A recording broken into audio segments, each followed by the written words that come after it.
तो मैं नहीं होता तो तुम जेल चले जाते। जी हां, ये कहना है ट्रंप का नेतन्याहू से।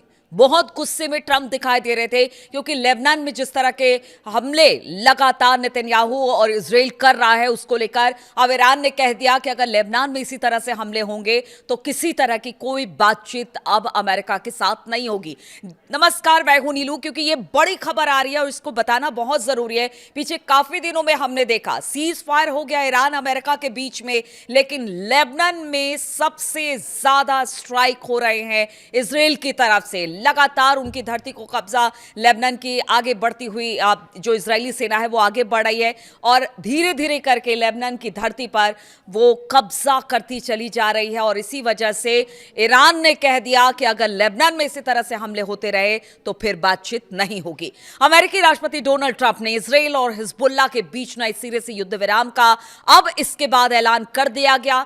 तमाम फटकार के बाद कहा यह जा रहा है कि नेतन्याहू पर फोन से ट्रंप की बातचीत हुई और उसके बाद जिस तरह से अमेरिकी अखबारों का भी दावा है कि कुछ अपशब्द भी कहे हैं शायद डोनाल्ड ट्रंप ने, क्योंकि जिस तरह की हरकतें लगातार इजराइल कर रहा है लेबनान में इस वक्त, गजा को छोड़ दीजिए, ईरान को छोड़ दीजिए, बाकी जगहों को छोड़ दीजिए, सबसे ज्यादा तबाही अगर कहीं देखने को मिल रही है तो वो है लेबनान। और इसी वजह से अब युद्ध विराम का ऐलान खुद ट्रंप ने किया है। ट्रंप ने सोमवार को इजरायली प्रधानमंत्री बेंजामिन नेतन्याहू के साथ बातचीत के बाद इसकी घोषणा कर दी है, क्योंकि ट्रंप को भी पता है कि अगर लेबनान में हमले नहीं रुके और ईरान ने कह दिया कि अगर बातचीत नहीं होगी तो समझिए स्थिति और खराब होगी।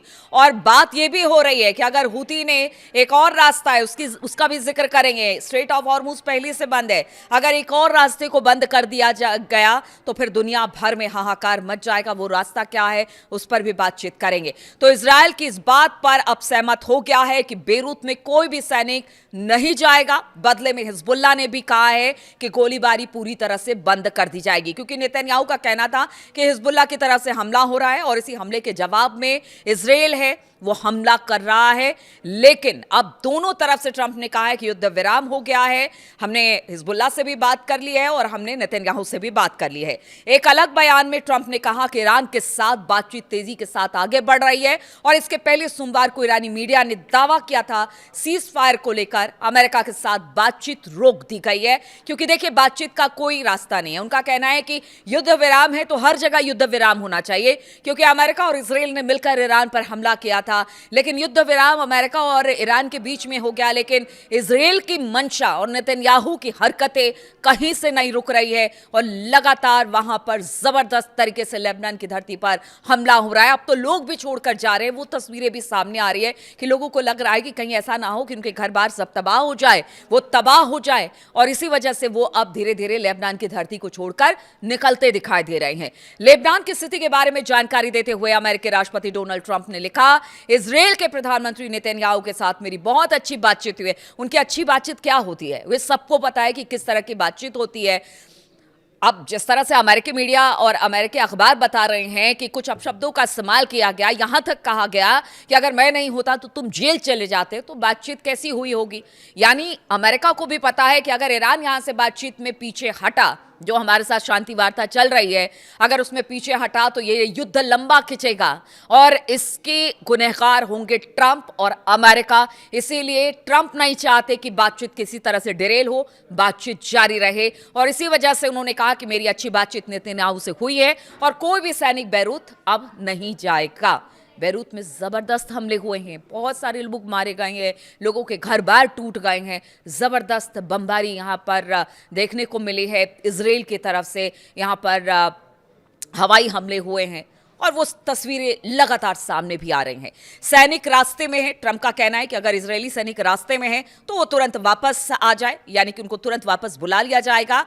मतलब आप सोचिए कि नेतन्याहू की तरफ से जो बातचीत हुई है ट्रंप बता रहे हैं कि ये सारी बातचीत हो गई है और इन बातों पर सहमति बन गई है। अब ऐसे में ट्रंप अगर कह रहे हैं कि जो सैनिक रास्ते में जो आगे बढ़ रहे थे लेबनान की तरफ कब्जा करने के लिए जमीनों पर, हमने देखा है कि किस तरह से पीछे हुआ, अब वो सब वापस आएंगे। और इसी तरह उच्च पद वाले प्रतिनिधियों के जरिए मेरी हिजबुल्लाह के साथ भी ट्रंप का कहना है कि बहुत अच्छी बातचीत हुई है और इस बात पर सहमत हुए हैं कि सारी गोलीबारी बंद हो जाएगी, यानी इजराइल उन पर हमला नहीं करेगा और वो इजराइल पर, यानी कि हिजबुल्लाह इजराइल पर हमला नहीं करेगा।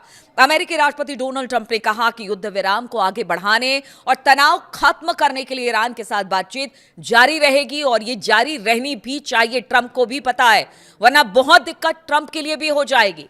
खैर देखिए आगे क्या होगा, राष्ट्रपति बनेंगे नहीं बनेंगे, क्या होगा, मिड टर्म में क्या होगा, नहीं पता कुछ भी। लेकिन ट्रंप को भी पता है कि हमेशा इतिहास के पन्नों में ट्रंप वो व्यक्ति हो जाएंगे जो पूरी दुनिया को युद्ध में धकेलने वाले व्यक्ति के तौर पर जाने जाएंगे। और ट्रंप को इस बात का अंदाजा है, इसलिए उन्होंने इजराइल को जबरदस्त तरीके से फटकार लगाई है। ट्रंप ने ट्रुथ सोशल पर लिखा, इस्लामिक रिपब्लिक ऑफ ईरान के साथ बातचीत तेजी से आगे बढ़ रही है। ईरान की अर्ध सरकारी न्यूज एजेंसी तस्नीम ने भी सोमवार को कहा कि तेहरान की बातचीत करने वाली टीम लेबनान पर हमलों की वजह से अमेरिका के साथ मीडिएटर के जरिए मैसेज का लेन देन रोक रही है, यानी अब किसी तरह की बातचीत नहीं होगी अगर इसी तरह से हमले लेबनान पर होते रहे। क्योंकि देखिए इससे पहले भी ईरान लगातार, चाहे वो गजा हो चाहे वो लेबनान हो, हर जगह पर इजराइल के हमले को लेकर वो मुखर रहा है, उसके हमले की मजम्मत करता रहा है। और अब देखिए इस तरह की बातें अब ईरान की तरफ से कह दी गई तो ट्रंप को लगा कि कहीं ऐसा ना हो कि बातचीत खत्म हो जाए।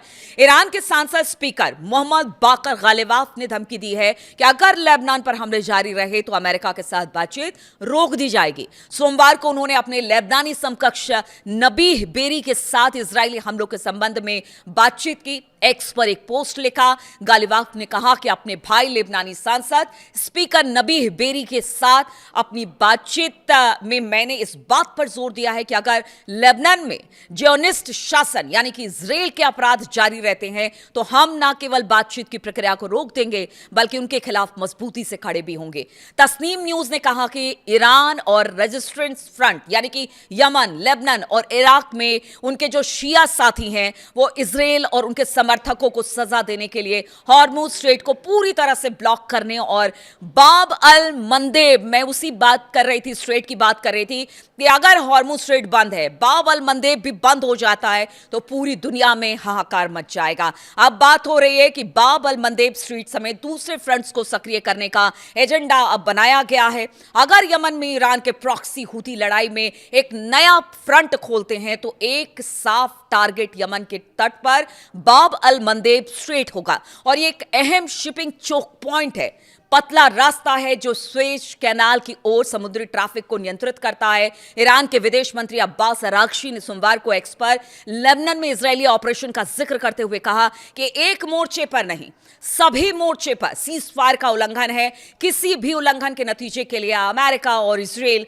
जिम्मेदार होगा। तो आप समझिए कि स्थिति किस तरह की बन गई है। हॉर्मुज स्ट्रेट भी बंद है, अगर बाब अल मंदेब को भी बंद कर दिया गया तो आप सोचिए कि एशिया, यूरोप, अफ्रीका, मतलब हर तरह से दिक्कत आने वाली है। ऐसे में ट्रंप को भी पता है कि अगर इजराइल और नेतन्याहू को नहीं रोका गया तो ये मामला डिरेल हो जाएगा। जिस बातचीत की बात वो ईरान के साथ करते हैं वो मामला पूरी तरह से खत्म हो जाएगा। अगर ईरान अपने पर आ गया और उनके प्रॉक्सी जो है वो सक्रिय हो गए तो फिर स्थिति बिगड़ सकती है। इसलिए उन्होंने नेतन्याहू से बातचीत की है ताकि हर मुद्दे को यही खत्म किया जाए, हिजबुल्लाह इजराइल पर और इजराइल हिजबुल्लाह पर हमला ना करे, लेबनान में और खून खराबा ना हो। अब देखना होगा इसके बाद किस तरह की प्रतिक्रिया ईरान की तरफ से आती है, क्या कुछ होता है, इस पर लगातार मेरी नजर बनी रहेगी। बहुत बहुत शुक्रिया मेरे साथ इस वीडियो में शामिल होने के लिए।